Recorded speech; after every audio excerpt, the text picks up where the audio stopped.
미술사에서 양식이 계속 변한다는 건 여러분 아실 겁니다. 뭐 시대마다 양식은 달라지고 또 문화마다도 또 양식이 달라지죠. 그래서 시대마다 또는 문화마다 달라지는 그 양식, 그 양식 발전, 양식이 왜 그렇게 변하느냐에 대해서 여러 가지 이론들이 있습니다.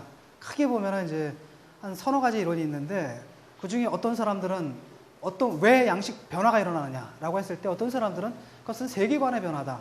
특정한 양식을 만들어낸 그 사회의 성원들이 갖고 있는 세계관, 그 세계관이 변하게 되면 당연히 양식도 변하게 된다. 이렇게 얘기를 하죠. 그래서 가령 교회 건축만 하더라도 우리는 고틱 시대의 건축하고 그 다음에 르네상스 시대의 양식이 다르다라는 걸 알 수 있습니다.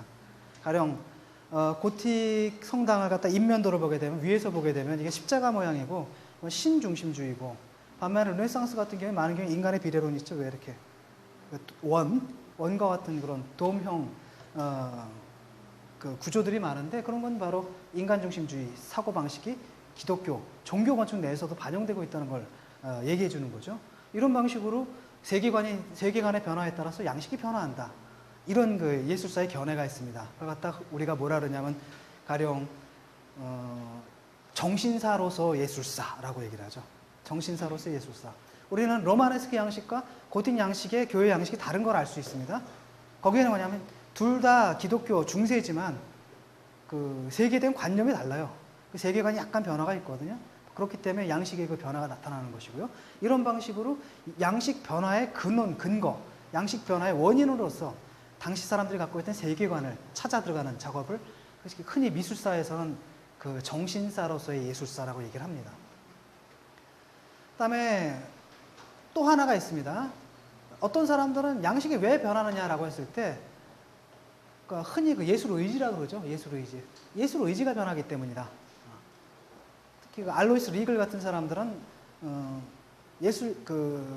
시대마다 또는 문화마다 양식이 다른 것은 그 사람들이 예술을 가지고 하려고 하는 바가 다르다, 이렇게 얘기를 합니다.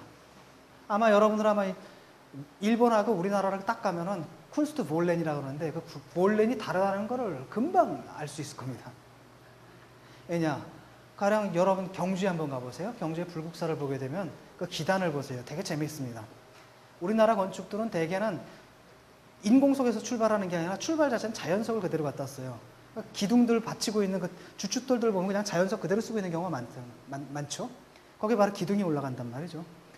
그래서 그 불국사 건축도 아래는 이제 석조 부분이고 위로 이제 그 목조가 시작되는데, 그 석조를 쌓는 걸 보게 되면 자연석에서 출발해가지고 어느 선에선가 슬쩍 인공석으로 이행을 합니다. 근데 문제는 뭐냐면 그 자연석과 인공석이 만나는 부분이겠죠. 인공석은 매끈한 반면에 자연석은 울퉁불퉁하거든요. 그럼 양자가 만나는 지점을 어떻게 처리할 것인가? 우리는 당연하게 자연석의 울퉁불퉁한 부분을 그냥 쓱 밀어버리고 거기다가 인공석을 딱 올려놓으면 된다라고 생각하는데, 가서 보시면 아시겠지만 거꾸로 되어 있거든요. 그러니까 인공석의 밑부분을 자연석 모양대로 팠어요. 이렇게 파고 들어갔거든요. 그런 거 보면 굉장히 처음에 이제 어처구니 없다라고 해야 되나요? 어처구니 없다는 생각과 더불어서 굉장히 큰 충격을 받았는데, 아주 신선한 충격이었어요, 저한테는.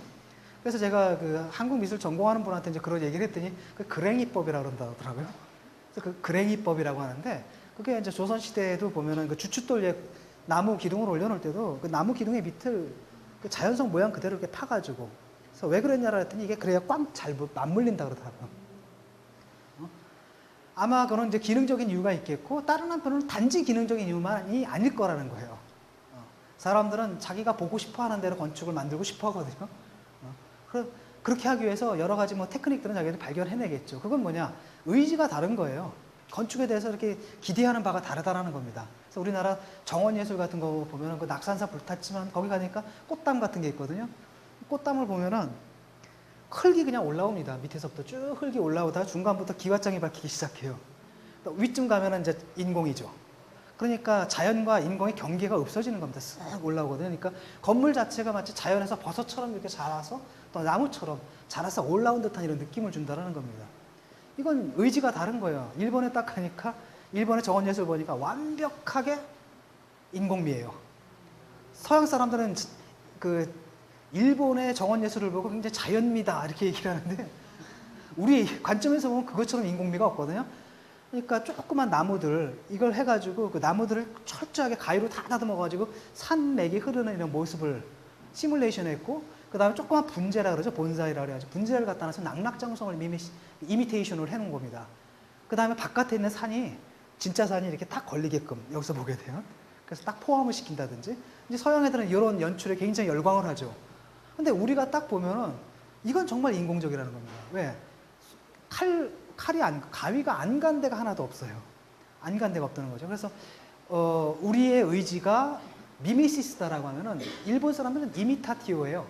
둘 다 우리가 모방이라고 하는데 그리스적 의미에서 미메시스하고 라틴어로 번역된 이미타티오는 다르거든요. 이미타티오라는 건 뭐냐면 재현입니다. 바깥에 눈에 보이는 걸 그대로 재현하는 거예요. 우리가 바깥에 어떤 묘대를 보고 화폭에다 그대로 재현하는 것처럼 이게 바로 이미타티오거든요. 반면에 미메시스는 재현이 아니라 담기예요. 마치 카멜레온이 어딜 닦으면 어떻게 돼요? 색깔이 확 변해버리죠. 그 차이, 그게 바로 미메시스거든요. 그래서 옛날 박종훈 씨 예를 내가 흔히 드는데, 박종훈 씨가 연기 스쿨에 갔는데 과제가 파도를 연기하라. 그래서 자기는 이제 파도가 출렁출렁인 걸 손으로 그렸대요. 이게 바로 이미타티오예요. 재현을 한 거죠. 근데 이제 딴 애들은 어떻게 하나 봤더니 미국 애들은 막 와가지고 온몸으로 부서지면서 파도가 바위에 와서 부서지는 모습을 그대로 보여준다는 거죠. 그러니까 걔네들은, 박종훈은 파도를 그렸지만 걔네들은 파도가 됐어요. 이게 바로 미메시스거든요. 그러니까 우리나라는 자연을 갖다가 모방하는 게 아니라 자연이 되려고 한다는 겁니다. 반면에 일본은 굉장히 자연을 모방하려고 한다는 거죠. 그건 바로 이제 예술 의지가 틀린다는 겁니다. 근데 그걸 갖다 만약에 테크닉의 관점에서 보게 되면 일본 사람들은 한국의 정원예술 같은 거 보면 굉장히 따분하다, 성의 없다라고 생각할 겁니다. 툭툭툭툭 그냥 쳐가지고 잡초도 그냥 자라게 내버려두고 뭐 다듬는 게 아니라 그냥 풀이 무성하게 내버려두고 이런 것들 보면 뭔가 이렇게 정제되지 않고 세련되지 못하다라고 이렇게 보겠지만, 거꾸로 한국 사람들이 일본 예술을 딱 보면 일단 답답하다는 느낌이 들 거예요. 이거 도대체 가위를 안 댄 부분이 하나도 없다라는 데 대해서 그 인공성이 굉장히 답답하고 질식할 것 같은 느낌을 받을 거라는 거죠. 그건 뭐냐면 예술에서 중요한 건 이제 쾌넨, 능력이라기보다도 사실 뭐예요? 볼렌이에요. 의지예요. 사람이 의지만 있으면 그 능력을 언젠가 찾아냅니다. 바로 이런 게, 바로 이렇게 그 의지가 달라지게 되면 뭐가 달라지는 겁니까? 양식이 달라진다는 거죠. 뭐 벨플린 같은 사람도 바로 그 리그리 속한 비엔나 뭐니까 그쪽에 학파에 속하는데, 벨플린 같은 경우는 르네상스 양식에서 바로크 양식으로 어떻게 달라지는가, 그걸 5가지 개념상으로 얘기했죠.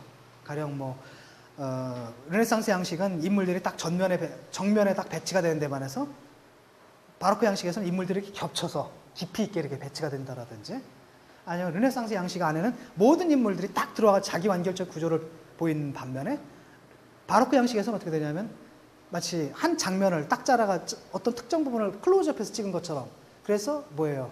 부분만 등장하는 겁니다. 그래서 나머지 화폭에 담기지 않은 부분에 대한 추측을 가능하게 한다라든지, 이런 방식으로 보는 양식, 제폼, 말하자면 시 형식이라고 하는데, 보는 형식, 지각 방식의 변화에 따라서 뭐가 달라진다? 양식이 달라진다. 이렇게 설명하는 것도 있고요. 또 다른 견해도 있을 겁니다. 또 다른 견해는 재료입니다. 재료. 가령 독일의 드레스덴에 가면은 젬퍼 오페라라는 건물이 있는데, 그 오페라 건물을 지은 젬퍼라는 사람이 있는데, 그 사람은 결국은 양식을 결정하는 것은 뭐예요? 그 재료다라는 거죠. 그러니까 한국에서는 왜 그리스 조각 같은 작품이 못 나올까? 화강암으로는 그렇게 못해요, 조각을. 간단합니다. 화강암으로는 그렇게 못하는 거예요. 화강암은 대리석이기 때문에 된다는 겁니다. 그 다음에 이제 이탈리아 쪽, 저쪽 남쪽, 이탈리아하고 그리스 쪽은 이제 대리석이 많으니까, 대리석으로 건물을 지을 수 있지만, 저 북쪽으로 올라가게 되면, 독일 쪽으로 쭉 올라가면 대리석이 없거든요. 그러면 이제 고틱 양식도 대리석을 갖다 이제 수입해다 쓰거나 이럴 수 없을 경우에는 뭐냐면, 막슈타인 고틱 그래가지고 벽돌로 구워서 이렇게 만들어버려요. 그럼 좀 확실히 맛은 좀 떨어지죠. 그 대리석의 맛이 없으니까 좀 떨어진다라든지, 이런 방식으로 각 문화마다 자기들이 가용한 재료에 따라서 양식을 쓰게 된다는 겁니다. 근데 현대 같은 경우는 어떠냐면, 현대 건축만 보세요. 현대 건축 보면은 현대 건축과 19세기까지 건축의 가장 큰 차이는 뭐냐? 어디서부터 출발하냐면 재료의 차이예요. 19세기까지 건축은 뭘 사용했냐면 인공이 아니라 자연의 재료를 사용합니다. 그러니까 자연에 있는 재료를 그대로 건축으로 이렇게 옮기는 데 반해서, 현대 건축이라는 것은 재료부터가 인공이에요. 다 가공해서 나온 겁니다. 즉 철근, 그다음 또 뭐 있어요? 콘크리트, 그다음 유리잖아요. 자연 상태로 존재하는 게 아니라 자연 상태에서 채취해가지고 가공한 인공 재료고, 철근, 콘크리트, 그다음 유리로 건물을 짓게 되면 당연히 뭐예요? 옛날처럼 어떤 유기적인 형태라기보다도 추상적인 형태가 어울립니다. 이게 추상적인 형태가 다 어울려버리거든요. 기하학적이고 추상적인 형태가. 이런 방식으로 어떤 재료에 따라서 양식도 달라질 수가 있다는 거죠. 이렇게 예술사에서 양식의 변화를 설명하는 여러 가지 이론들이 이렇게 있습니다. 정신사로서의 예술사, 우선은 세계관의 변화에 따라서 양식이 달라진다. 그다음에 이제 예술의 의지에 따라서, 그것은 뭐냐면 지각 방식, 인간이 세계를 지각하는 방식에 따라서 양식이 달라진다는 것이고, 또 어떤 견해는 좀 유물론적인 견해죠. 환경이나 아니면 재료에 따라서 양식이 달라진다. 그렇게 여러 가지 견해가 있습니다. 자, 이제 비례론 얘기를 왜 하냐면은 바로 제가 그 중에서 제일 한 가지 이론을 들자면 그게 양식 변화를 갖다 쿤스트 볼렌과 연결시키는 거거든요. 쿤스트 볼렌과 연결시키는, 즉 예술 의지와 연결시키는 그 이론이 왜 중요하냐면, 다른 이론들은 예술 발전의 원인을 바깥에서 찾잖아요. 바깥에 존재하는 세계관이나 바깥에 존재하는 재료에서 찾는다라고 하면, 쿤스트 볼렌은 적어도 예술 내적인 이유를 들고 있다는 거죠. 근데 거기에 이제 한계가 있는데, 어떤 한계가 있냐면, 쿤스트 볼렌이라는 것 자체가, 말 자체가 예술 의지니까 좀 그림들을 딱 보게 되면 뭔가 다른 것 같긴 한데 느낌은 오는데, 이걸 갖다 과학적으로 얘기하기가 참 힘들다라는 거예요. 과학적인. 왜냐하면 사학이다라는 것도, 미술 사학이다라는 것도 일종의 과학적인 학문인데, 학문이다라는 건 단지 그냥 주관적인 느낌, 이래 보여 또는 저래 보여, 이런 느낌이 들지 않니? 저래 보이지 않니? 이럴 수는 없다라는 거거든요. 뭔가 이제 분명한 객관적 근거를 제시해야 되는데, 양식의 변화를 만약에 비례론의 변화로 설명하게 된다면 그게 가능해진다는 겁니다. 왜? 비례론은 숫자로 표현이 되거든요. 수로 표현이 되기 때문에 거의 수학적 정확성을 가지고 양식의 변화를 이끌어내는, 양식의 변화를 일으키는 그 쿤스트 볼렌이라는 것이 실제로 있다라는 것을 정말 수학적인 정밀성을 가지고 증명을 할 수가 있기 때문이다라는 거죠. 사실 오래전부터 인간들은 비례론을 예술의 창작에 도입을 했는데, 비례론에 대한 연구는 굉장히 없었어요. 왜 그랬느냐? 파놉스키는 그걸 아마도 우리의 예술에 대한 우리의 관념을 지배하고 있는 낭만주의 때문이 아닌가라고 생각을 해요. 낭만주의적 관념에 따르면, 낭만주의적 관념은 예술과 기술을 대립시켜요. 이렇게 이성과 상상, 감성, 이런 걸 대립을 시킵니다. 그러니까 이성은 과학이에요. 반면에 예술은 어디입니까? 감성과 상상의 문제라는 거죠. 그래서 낭만주의자들은 오히려 이성보다도 더 중요한 게 뭐예요? 감성이고, 이성보다도 더 뛰어난 게 상상이다, 이런 생각을 갖고 있는 게 낭만주의자들이라는 겁니다. 그래서 예술이라는 것은 그래서 낭만주의적 관념에 따른 이성의 저편에 있는 거예요. 실제로 굉장히 오래된 논란이 있는 거죠. 왜냐하면 낭만주의를 낳는 토대가 됐던 게 바로 고전주의적 독단이었잖아요. 고전주의자들은 예술은 이성의 일이라고 생각했습니다. 그래서 부활로 같은 사람, 작시법, 시학을 보면 뭐라고 되어 있냐면, 너희가 훌륭한 예술가가 되고 싶으냐? 그럼 내가 여기에 기술하고 있는 합리적 규칙을 따라라, 이렇게 나와요. 그러니까 수학 문제를 풀 때 우리가 어떤 기계적인 알고리즘이 있잖아요. 그와 마찬가지 예술 창작을 할 때도 일종의 합리적인 규칙의 체계가 있고, 그걸 배워야 제대로 된 예술가가 될 수 있다라고 한 게 고전주의자들이에요. 하지만 고전주의자들도 예술이라는 게 단지 합리적인 이성만 갖고 되는 건 아니다라는 걸 알고 있었거든요. 그래서 그게 나온 게 뭐냐면 이성 플러스 알파다라는 거. 뭔가가 더 있어야 된다. 그래서 이 플러스 알파가 뭐냐라고 했을 때 그 유명한 말 있죠. 즈누세꾸아. 뭐야? 나도 모르겠다. 즈누세꾸아. 이거는 고전주의자들도 인정하는 겁니다. 이성만 가지고는 안 된다는 거. 뭔가 플러스가 더 있어야 되는데, 그래서 그 플러스가 뭐냐라고 얘기하면 즈누세꾸아. 왜? 이성으로는 설명이 안 되는 어떤 부분이거든요. 바로 이게 바로, 근데 이성으로 설명 안 된다는 고 플러스 알파. 이것이야말로 예술의 본질이라고 주장하는 게 바로 낭만주의자들이에요. 그렇기 때문에 그들은 항상 예술이라는 이성이 아닌 겁니다. 이성을 초월해 있는 것, 어떤 거라는 거죠. 그렇기 때문에 예술 작품을 이 비례론은 뭡니까? 철저한 수학이잖아요. 수학적 절차거든요. 비례를 적용한다는 건. 근데 비례론으로 설명한다는 것에 대해서 강한 거부감이 있다는 겁니다. 그렇기 때문에 비례론이라는 게 낭만주의적인 인간들이 사람들이 예술에 대해서 생각하는 관념이 예술에 대해서 가진 관념이 낭만주의에 사로잡혀 있는 동안에는 비례론이라는 게 예술사학에서 발달하기가 힘들었다라는 겁니다.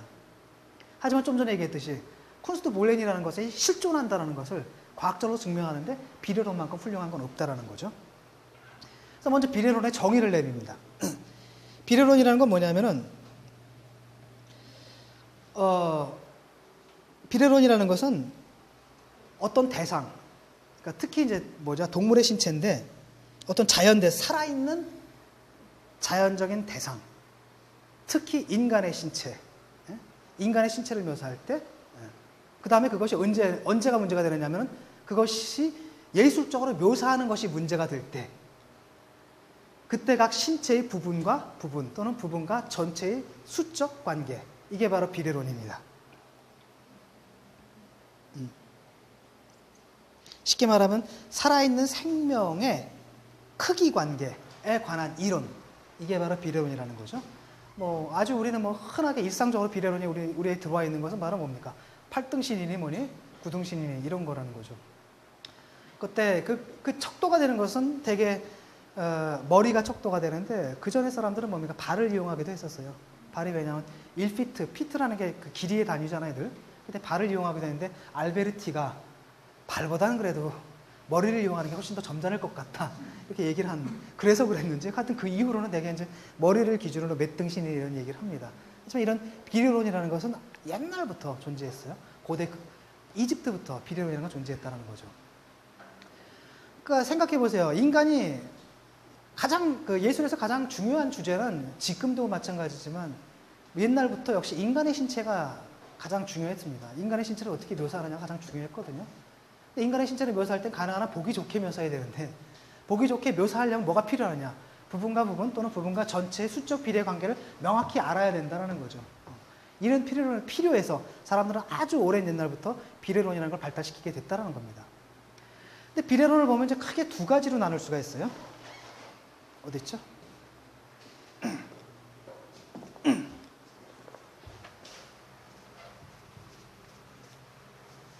자, 여기 모델이 있습니다. 모델이 있고, 그 다음에 여러분의 눈이 있어요. 모델을 보죠. 본단 말이죠. 그 다음에 이게 어디로 옮겨지냐면 화폭으로 옮겨집니다. 화폭으로 옮겨지겠죠? 여기 이제 손이 있겠고, 핀젤이 있겠고. 눈으로 보고 이걸 갖다 뭐로 옮기는 거면 손으로 해가지고 여기다 옮기는 겁니다. 그러니까 이것과 모델과 여기에 대한 복제, 재현. 그러니까 모델과 그 재현의 관계에서 예를 들어가지고 내가 어떤 사물을 봤을 때 그거랑 똑같이 묘사할 수가 있어요. 그렇죠? 똑같이 묘사할 수가 있습니다. 그땐 바로 뭐가 되냐면 이 그림은 뭐에 가까워지냐면 사진에 가까워지고 이런 걸 갖다가 객관적 비례라고 하는 겁니다. 즉, 이 그림 속에 묘사된 이미지, 그 이미지의 신체 비례가 바깥에 존재하는 실물, 그 모델이 된 그 실물의 신체 비례하고 딱 맞아 떨어질 때, 그것과 일치할 때, 그걸 우리는 객관적 비례를 취한다라고 얘기를 해요. 그러니까 예컨대 그리스 사람들이다라고 하면 모델을 갖다 주면 거의 똑같이 그릴 거라는 겁니다. 화판에다가. 반면에 피카소 같은 거 어떻게 그릴까요? 피카소는 이렇게 하면 막 이상하게 나오겠죠, 막. 이렇게 그릴 거라는 거예요. 피카소 같은 경우. 피카소 그렇게 그릴 때 그림을 그렇게 그렸지만 그 사람 모델 썼어요. 모델 데려다 놓고 그렇게 그리는 겁니다. 피카소의 그 여인들 다 모델이잖아요. 피카소가 상당히 좀 상식적인 관점에서 보면 정말 나쁜 사람이고 나쁜 남자거든요. 보면 여자를 착취해 먹어요. 이렇게 보면 착취해 먹다가 그 다음에 더 이쁜 여자 나타나면 17살짜리, 18살짜리랑 그 늙은이가 결혼을 해버리고 그래서 또 한참 또 울겨 먹다가 또 딴 여자 만나서 뛰어나가요. 어쨌든 그 여자들 딱 만나면 그때마다 이제 모델로 세워가지고 그림을 그리는데 이렇게 그려. 기껏 모델 세워놓고 이렇게 그린다는 겁니다. 그건 뭐냐면은 이렇게 그렸을 때는 이것과 이것이 일치하지 않잖아요. 일치하지 않을 때 이걸 갖다 우리는 제작적 비례라고 이제 할 수가 있습니다. 제작적 비례라고 할 수 있다는 거죠. 즉 여러분들이 화가 나면은 어떤 대상을 봤으면 그 대상이 갖고 있는 실제 그 비례, 인체 비례를 그대로 화폭에다 옮겨가지고 묘사할 수도 있고, 여러분이 화가 있는데 대상을 딱 봤는데 그것과 관계없이 대상의 그 신체 비례와 관계없이 그걸 변형시켜서 또는 왜곡시켜가지고 완전히 다르게 그릴 수도 있다는 겁니다. 그걸 우리는 제작적 비례라고 하죠. 그러니까 두 가지 가능성이 있는 거예요. 그러니까 양식적으로 보게 되면 인체를 묘사할 때 대개 어떤 시대든지 이 두 개의 극이죠. 극. 남극과 북극인데 이 극 사이에서 이렇게 오락가락하는 그런 양상을 보인다는 거죠. 그다음 또 하나는 뭐냐면 이 양자는 서로 배척하는 관계가 있어요. 만약에 객관적 비례를 따르게 된다면 사진이 점점 더 실물처럼 보이게 되는 거죠. 실물처럼 보이게 되니까 결과적으로 뭐가 되냐면 그 회화가 거의 자연주의나 뭐예요? 사진처럼 보이게 된다는 겁니다. 아마도 가장 극단적인 양식은 바로 자연주의일 거예요. 자연주의거든요. 왜냐? 그리스인들도 객관적 비례를 취했지만 그리스인들도 변형을 시키거든요. 왜? 이상적으로 보여야 되기 때문에. 실물을 보고 그대로 그리지는 않습니다. 실물을 보고 그대로 그리는 게 아니라 이상적으로 변형을 시킵니다. 약간씩. 그래가지고 훨씬 더 아름답게 보이게 만든다는 거죠. 그래서 약간의 변형의 계기가 있다는 겁니다. 그냥 그런 변형 없이 그냥 말로 개별자를 그대로 이렇게 묘사하는 그런 자연주의자들이 그리스 때도 있었거든요. 그 알베르티 회화를 읽어보면 회화론을 보면 그런 그리스 화가나 조각가에 대한 얘기가 나오거든요. 근데 거기 뭐라고 평가냐면 바로 그랬기 때문에 그들은 높이 평가받지 못했다라고 나와요. 고전주의는 바로 눈에 보이는 그대로가 아니라 거기서 눈에 보이는 대로 그리되 거기서 한 단계 올려가지고 이상미로 끌어올리는 데 있습니다. 그러니까 거기서 약간의 비례론의 그 변화가 있는 거죠. 그렇기 때문에 완벽한 객관적 비례라고 할 수는 없죠. 완벽한 객관적 비례는 차라리 뭐예요? 뭡니까? 자연주의예요. 자연주의라는 거죠. 그 다음에 그러니까 그 자연주의적으로 그리게 되면 사진 이것 자체가 뭐가 되는 겁니까? 이미지, 화폭의 이미지 자체가 사진과 비슷해지는 겁니다. 정말 실물과 비슷. 아주 가장 극단적인 예가 최근에 뭐예요? 뭐죠? 하이퍼 리얼리즘 같은 거 있잖아요. 포토 리얼리즘 같은 거. 사진을 찍은 듯이 그냥 그대로 그려요. 그런 건 아주 이것이 극단적인 경우겠죠. 반면에 제작적 비례라는 것은 제작적 비례로 가면 갈수록 이게 실물에서 멀어져 가지고 이 그림 자체가 뭐가 되냐면 그림 자체가 일종의 구성이 되는 거예요. 그러니까 비례론이 한마디로 비례론이 구성론이 돼버립니다. 구성론 또는 구축론이 돼버려요. 구성론이나 구축론. 그리고 이미지는 뭐에 가까워지냐면 오너멘트나 장식이나 아니면 디자인에 가까워지는 겁니다. 그런 식으로 가까워진다는 거죠. 그래서 이런 객관적 비례에서는 중요한 게 뭐냐면 이 이미지하고 바깥에 있는 실물의 관계가 굉장히 중요하잖아요. 반면에 이렇게 오게 되면 거기서 중요한 것은 뭐냐면 요 내에서의 관계가 더 중요해요. 요 내에서의 관계 있잖아요. 요 화면의 배치라든지 이런 내에서의. 왜냐하면 이것은 바로 디자인 또는 컨스트럭션의 문제고 화면 구성의 문제라는 겁니다. 화면 구축의 문제고 이게 더 중요해진다는 거죠. 그래서 양자는 서로 배척하는 관계에 있습니다. 그러니까 객관적 비례를 취하게 되면 객관적 비례에서 멀어질 수밖에 없고 그럼 제작적 비례를 취하게 되면은 결국 뭡니까? 객관적 비례에서 멀어질 수밖에 없다는 이런 그 서로 배척하는 관계에 있죠. 이걸 가지고 이제 양식사를 갖다 설명할 수가 있습니다. 양식사의 변천을. 근데 재미있게도 객관적 비례하고 제작적 비례가 용케 딱 맞아떨어지는 시대가 있었어요. 그게 언제냐? 이집트예요. 왜냐하면 여러분 딱 보시면 알겠지만 이집트의 양식은 이집트 조각은 고도로 양식화되어 있어요. 그렇기 때문에 실물과 같은 느낌은 안 주죠. 그리고 디자인과 같은 느낌 또는 구성과 같은 느낌을 준단 말이에요. 그러면서 제작적 비례예요. 그럼에도 불구하고 한번 측정해 보세요. 그러면 실제 인체 비례랑 크게 다르지가 않아요. 이게 실제 다르지가 않다는 거죠. 아마도 처음에 이게 이제 캐논이라는 게 거의 몇천 년 전에 확립이 돼가지고 거의 커다란 변화 없이 그대로 이렇게 내려가 버리거든요. 내려가 버리는데 아마도 처음에 그 캐논을 만들 때 그 이상적인 인체 비례를 캐논이라고 그래요 우리가. 그 캐논을 갖다 만들 때 아마도 실물에 대한 측정으로부터 시작을 했을 거라는 겁니다. 자기들이 자기들의 눈에 보기 좋아 보이는 남자들 또는 아름다워 보이는 여자들을 데려다 놓고 그들을 계속 측정을 했을 거예요. 측정을 하고 거기서 아마 어떤 평균치를 얻었겠죠. 그 다음에 그 평균치를 갖다 수치로 다 정해놓은 겁니다. 다 수치를 정해놓은 다음에 그걸 갖다가 인체를 제작할 때, 조각상을 갖다가 제작할 때 뭐 한 거예요? 적용을 했던 거고 그게 전통으로 굳어져가지고 쭉 내려오는 가운데서 양식화가 이루어져 버린 거라는 거예요. 그 다음에 그 이집트 사회가 상당히 보수적이었기 때문에 한 번 이 정해놓은 캐논은 변하지가 않거든요. 몇천 년 동안. 그러니까 애초에 그 아마 실물 측정에서 얻어진 그 객관적 비례라는 것 역시 그 보수성 때문에 몇천 년이 지나도록 변하지 않고 그대로 보존됐을 거라는 거죠. 그 사이에 어떤 변화가 있었느냐면 단 한 가지만은 양식화가 강하게 됐다라는 것. 그 다음에 그 양식화도 한번 딱 되면은 그냥 내려와 버려요. 큰 변화 없이. 물론 이집트도 그냥 수천 년 그대로 내려온 건 아닙니다. 이집트도 사회 변동에 따라 양식의 변화가 있어요. 특히 이크나톤 때인가 약간 사회가 리버럴해지잖아요. 그럼 얘네들 또 자연주의 양식이 등장합니다. 막 자연주의 양식이 등장해요. 그러다 다시 이제 보수화되면 옛날 양식으로 다시 돌아간다라든지 그런 흐름은 있지만 큰 변화 없이 그냥 그대로 쭉 내려오는 게 바로 이집트인들의 양식이라는 거죠. 그래서 이집트인들은 아마도 지구상에서 거의 유일하게 객관적 비례와 제작적 비례가 아주 행복하게 결합되는 그런 거의 유일한 문명이라고 할 수가 있습니다.